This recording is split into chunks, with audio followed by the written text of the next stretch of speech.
Max Olson, theathletic.com with us, 365 Sports, most of the time on Thursday, most of the time, of course, college football and more. Max, have you watched any of the games that have started in the NCAA tournament?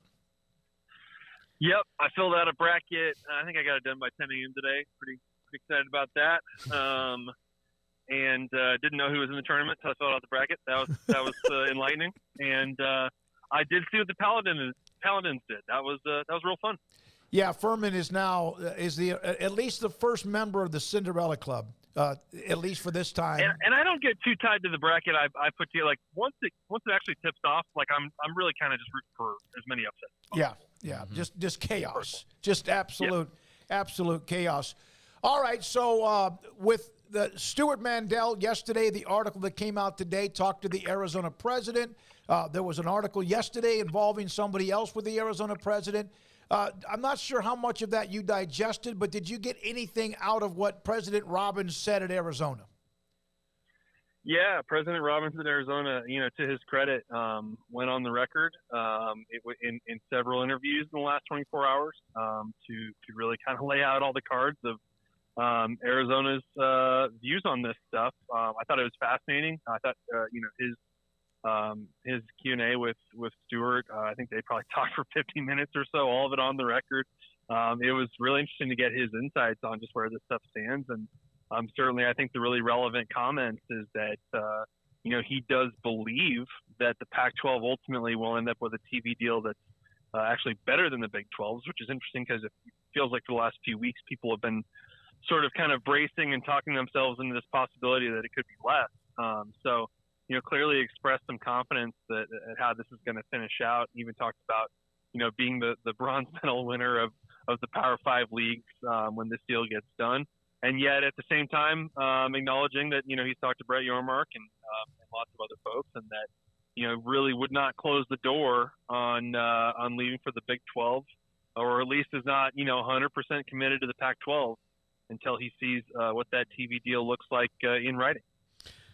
Max, it is weird. I mean, he said two things a lot of times. Yes, and SMU is interesting because getting into Texas would be good. And that's, for our student body, we like to see more students come out of Texas. Well, that really only gets you in a little bit, where if you really wanted that, then joining the Big 12 is probably a better marketing go for that side of it. We think everything's going to be good, but we don't know until we can't see.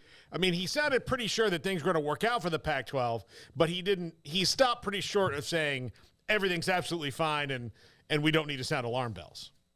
Yeah, that's right. And, I appreciated the candor for him and that he didn't just try to frame this as, the Big 12 is trying to destabilize this and all this stuff is made up. Like, obviously he is legitimately having these conversations and has in multiple interviews now talked through the positives he sees in joining the Big 12. It's not like this is just some sort of media concoction or anything like that. I think he does, like, he certainly, sounds like someone who's keeping his options open here and could kind of go either way, even though he's, generally optimistic that this is going to work out well for Kliavkoff and the conference. And so, and certainly it's a president that also understands the other factors here. Like, and I know in his interview with Stu, he mentioned, there is at least the rumors and fear a little bit about, well, what if the Big Ten comes in someday and takes their two most valuable schools that are remaining, obviously. So,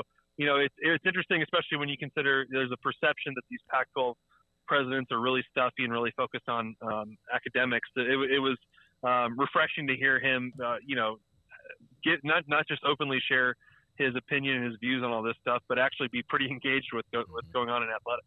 Yeah, no, it was. I thought it was a really great article, and I think it may be one of the most eye of the beholder articles that's out there, because it truly feels like, Max, it depends on who you are and what you want to happen on how you read that, like, and basing that off of how I've seen people react to it. Like, if you're a hardcore Pac-12 fan, you're like, see, nothing's changing. There was never a chance. Then there's some that are, well, the door's a little bit open, and then there's some that are like, oh, no, there's absolutely going to be movement. I guess just kind of it felt like an eye of the beholder thing based on how I saw people react to it.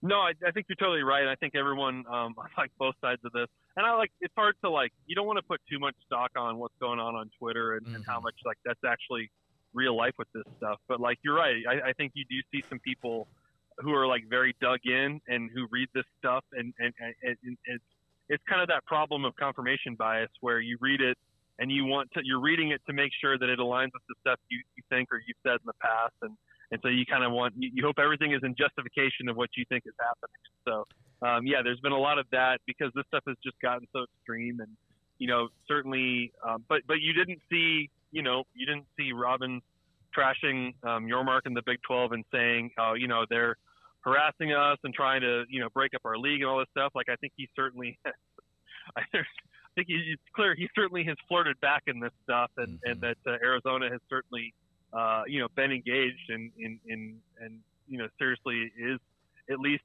considering the upside of what happens if they did join the Big 12. Speaking of open doors, he talked about how great it would be to have, a footprint in Texas, and I think that's obvious for the Pac-12 schools of why that would be beneficial.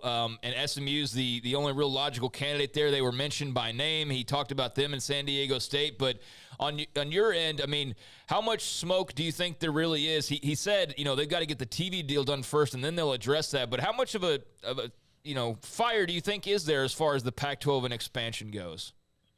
Yeah, it's a great question, and certainly they're putting off that step until they get this deal done. A couple weeks ago, what we were hearing is that it was still pretty mixed and maybe not really forming consensus yet on what to do. I think if you're at San Diego State, you're probably feeling pretty confident at this point that a deal will get done and that you're going to have a spot in the Pac-12. I think the SMU piece, certainly they've publicly explored that and stuff. I mean, I think the reality is, and partially this is, affected by the Big 12 adding the 4 schools they did in 2021. It's like, there's just not, I mean, Notre Dame's not coming. So like, there's just not that many other options out there that you feel like are very additive and certainly in a very literal way with the TV deal. If you add new members, like it kind of makes more sense to add 2 than 4 because the more you add, even if you're bringing them in at a reduced number at first or over a short deal or something like that, ultimately those schools are going to be, cutting into your pie. And so, I'm curious to see, can they get consensus on that? And obviously, back in 2021, when they had a chance to go raid the Big 12, they couldn't get on the same page about that. Max, your thoughts? The spring drills for some have started. Some are about to start. In fact, next week. There's now the 14 teams, this first year until things change. But there's a lot of storylines. Let's talk about the 4 incoming schools: Houston, Cincinnati, UCF, and Brigham Young. Which of those 4 do you feel like may be ready now to compete head up than the others? Yeah, it's interesting. I mean, I think if Fickle were still at Cincinnati, we would all probably be a little bit nervous about like how good are they? Are they ready to come in here and really win a bunch of games?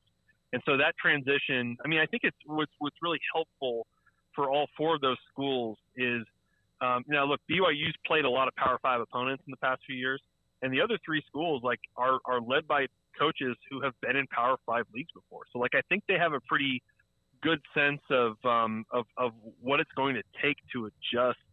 I think the one that of the 4, the one that returns the starting quarterback, or you at least think is sticking with the same one, is UCF, and I think that's always a bonus. I think they've done a pretty solid job there of adding pieces, especially through the portal the past few years. So I'd be interested to see if they're ready to be really competitive in the Big 12 right away, but probably. And it's hard to assess with BYU. They've got some new pieces as well. Probably some bowl teams there, but it's hard to know just looking at it on paper. Is there one that can really, go win 8-9 games and really be in this conference race? Yeah, Max, you would think that BYU in a normal year for them would be ready to go, but they are, even though he's a transfer. I mean, they got a veteran quarterback, Keaton Slovis, but they don't really have the team that they've had the last couple years because, even with COVID and having older players all the time anyway, it's kind of a young BYU team. So that, they can't really hit the ground running either. And their schedule's a beast. Right. And a couple years ago, obviously they had the big year with Zach Wilson, I believe in the COVID year. And you saw, when they're right, I mean, they are just built different than the other Big 12 programs with how veteran their good teams tend to be. And so, and they've got NFL players, obviously. Baylor added a couple key ones from BYU this offseason. We know they've got some really good talent. And so, Slovis, I thought it was kind of a ho-hum year for him at Pitt, and coming over from USC. I'd be interested to see kind of how he fits there, and is this kind of the right move for him? But BYU's it's going to be a little bit of an intimidating road trip for the Big 12 members who haven't gone and played there before, and maybe you get some advantage out of that. I think Satake's a good coach, and I'm curious to see, once they, obviously they played Baylor and they've played some Big 12 teams recently, but just week to week, kind of how do they hold up in this? So do we need to not use the term hot seat around Dana Holgorsen? Is that the vibe I'm getting based off of Sam Kahn's article, that he feels there is absolutely no hot seat to speak of? Dana had some very memorable, colorful quote for Sam when Sam sat down with him. And I believe Sam, after hearing that quote, said, "Can I publish that?" And Dana said, "Yeah, go for it." So, I mean, that's Dana. I mean, he, you did hear around the conference title games last year and stuff like that. You kind of heard a little bit of like something going on there. Obviously, like it wasn't, they had some good players last year and stuff like that, but it wasn't like the most exciting season for them. Like, you wonder if there's a little bit of stuff there, and he made it very clear there's nothing going on here.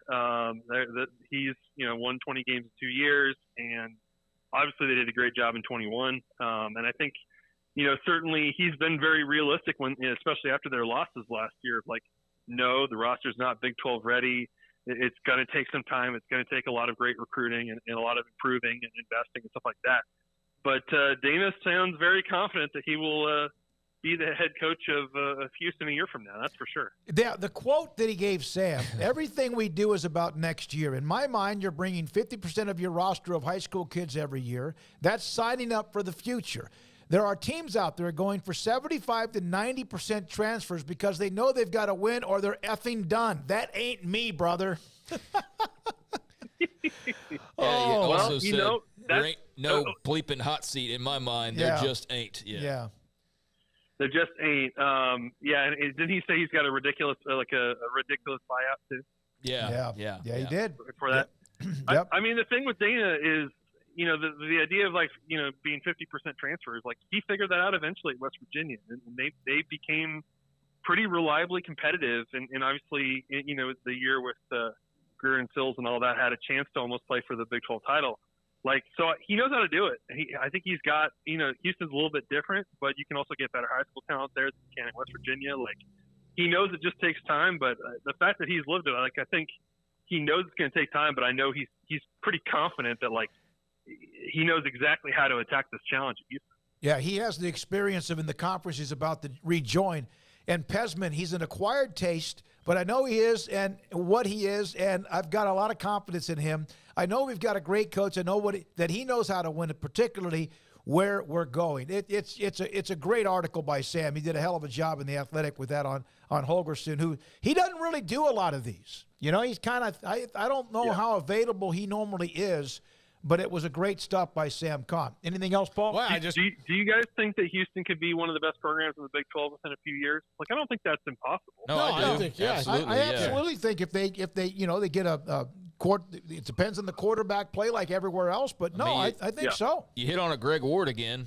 We've seen what can happen when you got the right type of talent there. So yeah, absolutely.